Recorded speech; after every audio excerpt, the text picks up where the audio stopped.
Hi everybody, I hope you can hear me over my neighbor's lawnmower. I'm going to do a presentation today. I gathered some things that I've been using around the house or lately that help us with toxins and get as much of the toxins out of our houses or homes, off our bodies. And I know that we all have some that we love, but I'm going to go over some that I really use a lot. And I would also ask that this group, if you could make a short video of yourself. You guys don't always want to hear me. I think the best thing about having groups like this is that we do share what we use. Again, my part in this is to tell you that the toxins that we are exposed to, we really need to try and keep them to a minimum. We don't need to be anal about it, but just do what you can do. We all have busy lives. And if you can, these are simple, quick things. You don't have to spend money. I'm going to show you why you don't have to spend a lot of money on this stuff or any at all, other than, some home products that you already have in your cupboard. So my biggest deal is make it this year, 2018. We're almost halfway through the year, to change over some of those products in your home so that you're not getting cancers, you're not getting, coughs and colds and a horrible immune system. So first of all, I don't know, some of you know where I live, but I have got to show you quickly my office. This is my office today. It's 80 degrees, and this is a day when I absolutely have to say I love what I do because I can work from home. I have a conference call this afternoon with a client, and I get to spend my days. This is why health coaching and being a part of aromatherapy and being part of Young Living, because this is my job and I get to do it from anywhere. But I have to show you today because I have been waiting for months to see this view and to come out onto my deck and look at my office. How cool is my office? Is that not beautiful?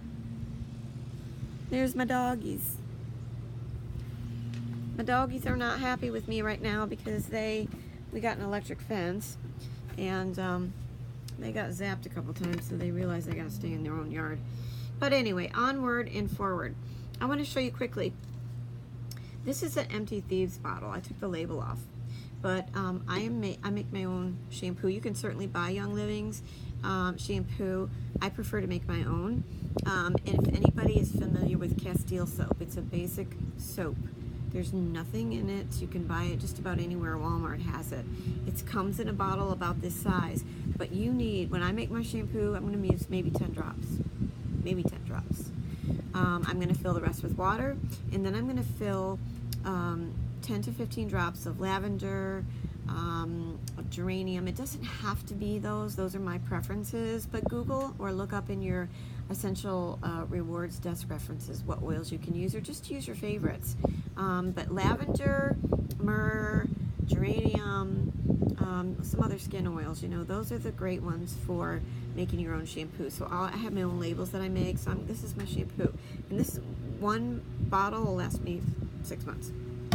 I do not wash my hair every day, and it's really kind of good that you don't. So I always save my extra containers.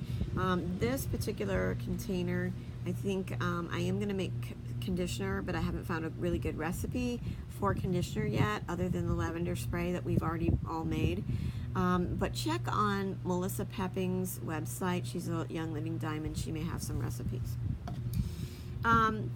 This is a bottle that I bought, but my boyfriend still has a tendency to go to the store and pick up a bottle of Clorox. It drives me crazy, or Lime Away, or we have a lot of rust in our water because he just doesn't trust the process yet, but he's getting there. So if you have an old spray bottle, clean it out really good. This is Thieves Cleaner that I made for the barn. I filled it up with water. Another tip is to put just a pinch of salt in anything that you're mixing with oils and water so that they will mix, because obviously oil and water don't mix. And one of our team members shared that not too long ago, so it'll help keep it mixed up. So I have a bottle of this in just about every room in my house. This one's from my bathroom. This is something I did buy. I don't buy bottles very often, and actually I don't like this because the sprayer doesn't work that great. See, it's like sucks. So don't spend your money on like expensive bottles. This one I do like. I don't know where. I think I probably got the same place, that health food store down in Elmira.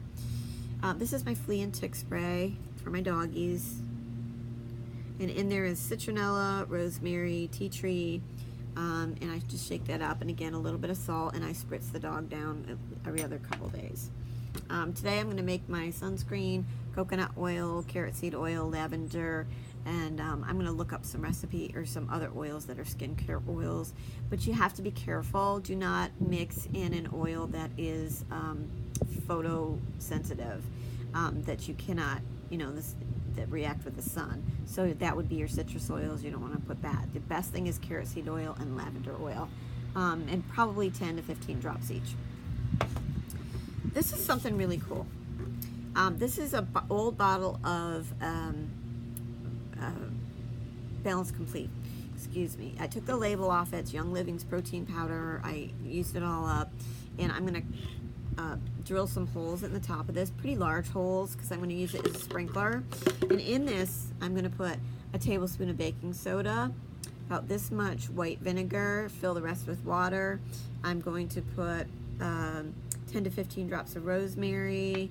I thought this was peppermint, but it's spearmint. I'm going to put 10 to 15 drops of peppermint in here, and any other bug oils. I think tea tree oil is another one that you can put in there. I'm going to shake it up real good. Oh, did I say baking soda? Baking soda. It's really good nutrient for your plants as well. So I'm going to shake this up, keep it down in my garden, label it, because it has some awesome labels. And I'm going to actually just sprinkle that right on top of any weeds to keep my weeds down, and any of those nasty bugs that get on your zucchini or vegetables or whatever. So don't throw your containers away. Why would you want to go buy something? A couple other oils that I have used in the last couple days, and to keep the toxins down.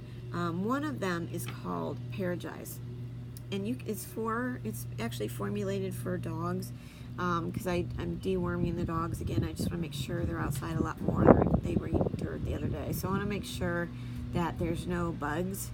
So I put a drop of that on their tongues. I don't put it in their water because they tend not to drink it.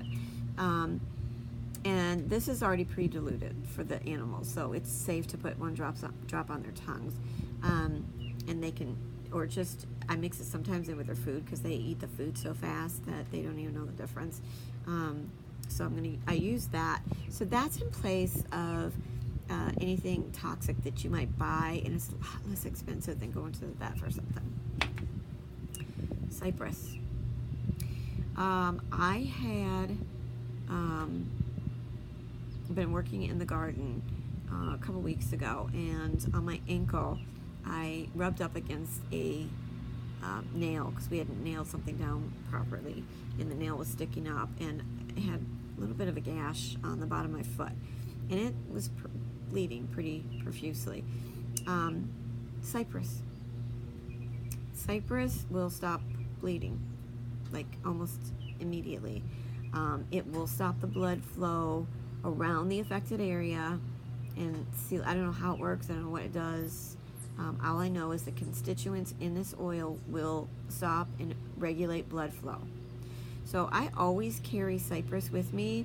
I've had several accidents, and you guys know what if you're my seasoned oilers, what they were. I know Jim had a run-in with a bandsaw, and we had cypress in that immediately.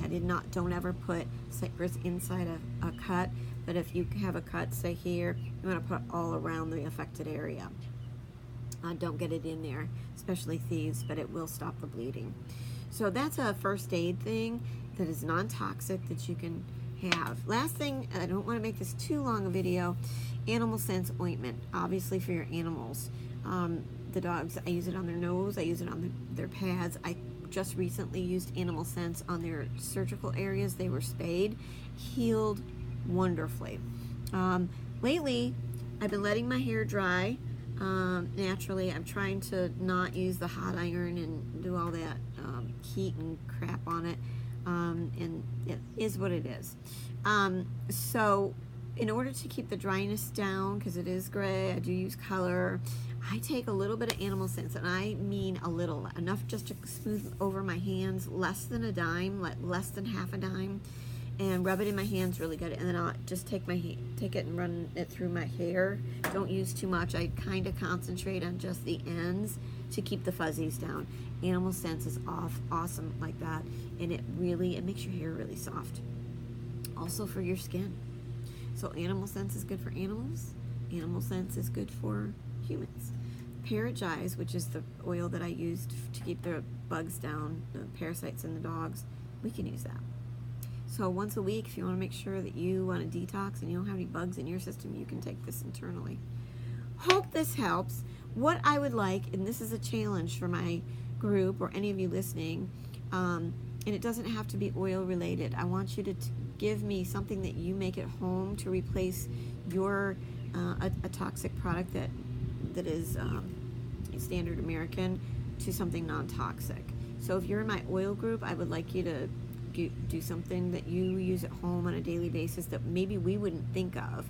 And last but not least, I'm going to put somebody on the spot. Marla Pennington, you have little kids. I want you to talk to me about the seedlings.